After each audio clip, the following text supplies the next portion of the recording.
আচ্ছা, কালকে আমি একটা শাকের পোস্ট করেছিলাম। তো ওটা অনেকে আমাকে বলেছিল পান পাতা, অনেকে বলেছিল কচু পাতা, ঠিক আছে। বাট ওটা যারা বাঙাল বেসিক্যালি, যেমনি আমি বাঙাল আছি, তো তারাই বেশিরভাগ জানে। আর হ্যাঁ, এখন অনেকেই মানে জানে ব্যাপারটা, তো অনেকেই ভুল আনসার দিয়েছে, বেশিরভাগরাই মানে ঠিক আনসার দিয়েছে।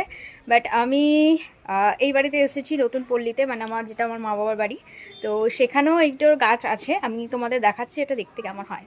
ওকে, তো এই দেখো, এটা এরকম হয়, ঠিক আছে।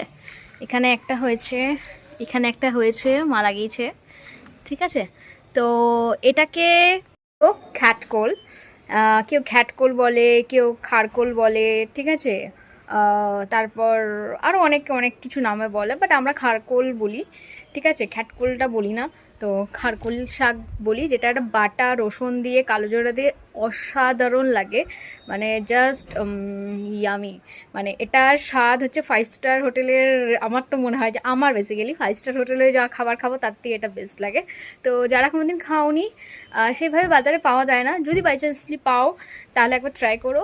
তো খুবই সুন্দর। তো থ্যাংক ইউ, এইটুকু ইনফরমেশন দিল যারা ভুলভাল বলছিলে নামটা, আর কেমন দেখতে হয় সেটা বলছিলে যে তো আমি দেখিয়ে দিলাম, ঠিক আছে। সো বাই বাই, আবার নেক্সট ভিডিও তোমার সঙ্গে দেখা হবে। Tata everyone.